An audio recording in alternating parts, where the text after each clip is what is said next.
You know, when a conflict erupts on the other side of the world, it can feel, well, pretty distant, right? Almost abstract. But what if I told you it's already reaching into your wallet? Today, we're going to connect the dots between that distant war, the price of oil, and what you end up paying for everyday life. Let's break down the economic shockwaves you absolutely need to understand. All right, so to really get a handle on the main story, we got to see the bigger picture. It's Thursday, March 12th, 2026. And before we dive into the one headline that is quietly reshaping the entire global economy, let's do a quick scan of what else is going on. Everywhere you look, the pace of change is just relentless. In the business world, AI is absolutely exploding. The Adecco Group, for example, is betting that AI agents will generate over half their revenue. Wild. Meanwhile, you've got giants like Honda being forced to completely rethink their EV strategy. And with supply chains so fragile, companies like Palantir are becoming mission-critical. And of course, in the world of entertainment, everyone is buzzing about the brand new season of Aspirants. Over in Bollywood, Ranveer Singh's new flick, Durandar 2, is just tearing up the box office. And even Hollywood legends like Barbra Streisand are making news, getting a huge honor over at Cannes.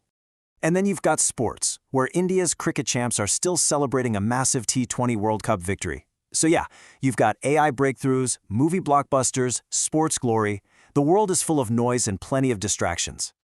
But here's the thing. Underneath all that noise, there is one single dominant story that is quietly dictating the economic weather for every single one of us, the one that actually matters most to your wallet.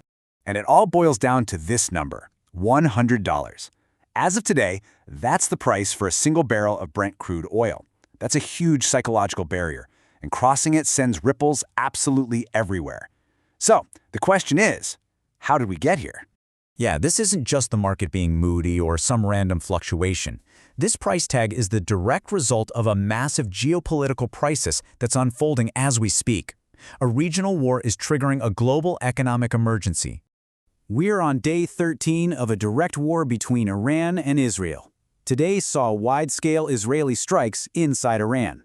But, and this is the crucial part for the global economy, the conflict is spilled over into the Persian Gulf. We're talking about a choke point where nearly a fifth of the entire planet's oil supply has to travel through every single day. So, you can bet the international community is scrambling. The United States and its allies just announced they're releasing a massive 172 million barrels of oil from their strategic reserves. Just the sheer scale of that number tells you how seriously they're taking the threat of a global supply shock. But what does a number like $100 oil actually feel like in the real world? To get a really clear picture, let's zoom in on a country that imports nearly 89% of its crude oil, India. It's pretty much the perfect case study for seeing how a faraway war hits home. For a major oil importer like India, a price spike like this isn't just some headline.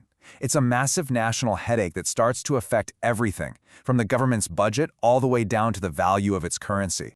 And the numbers, wow, they are just mind-boggling. If crude oil stays at this $100 level for the whole year, analysts are projecting it could cost the Indian government an extra 3.6 lakh crore rupees. To put that in perspective, every single month this crisis drags on, it adds about 30,000 crore to the national bill. Okay, so to understand the domino effect here, we need to know this one term, the current account deficit, or CAD. All it means, really, is when a country is spending more money on stuff it imports than it's earning from the stuff it exports. And a gigantic oil bill, well, that makes that gap a whole lot wider. And right here you can see that dangerous domino effect I was talking about clear as day. First, that huge oil bill makes the current account deficit bigger, projected to hit 2% of GDP. That, in turn, puts a ton of pressure on the currency, with some analysts saying the rupee could weaken to 95 against the dollar. And all of that acts like a brake on the entire economy, potentially shaving off as much as 0.7% from GDP growth. So if the country's economy is taking this huge hit, you're probably asking a really logical question.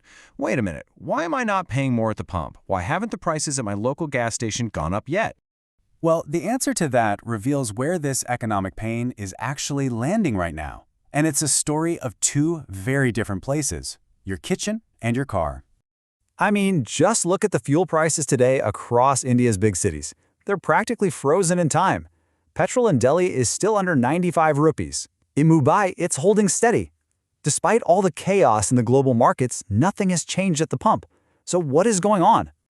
Here's the inside scoop. According to government sources, the state-owned oil companies have built up enough of a financial cushion to absorb the shock. For now, the price you pay is expected to stay the same, but there's an unofficial red line, $130 a barrel. If crude oil crosses that mark, all bets are off. But listen, just because you aren't feeling the pinch when you fill up your car doesn't mean the crisis isn't already here. The most direct, most immediate impact is actually being felt with something even more essential: cooking gas. With over 80% of India's cooking gas, or LPG, coming right through that now dangerous Strait of Hormuz, the government has kicked off a three-step emergency plan. 1, they're telling refiners to produce as much as they possibly can domestically. 2, they're putting a 25-day mandatory gap between cylinder bookings to stop people from hoarding. And 3, they're urgently trying to find new suppliers from other parts of the world. So let's just step back for a second and connect all these dots. We started this whole thing talking about a war in West Asia, and we've ended up talking about the logistics of cooking gas cylinders in South Asia. This, right here, is the reality of our interconnected world. So here's the bottom line.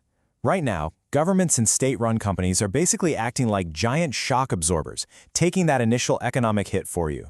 But that shield can't last forever. The final cost to you, the consumer, is ultimately going to be decided by one thing: how long this conflict continues. It all forces us to ask one last really crucial question. This isn't just about the price of gas or whether you can get a cooking cylinder. It's about realizing that a missile strike thousands of miles from your home can fundamentally change the economic choices you have to make, right there in your own kitchen. So how does that change the way you see the world?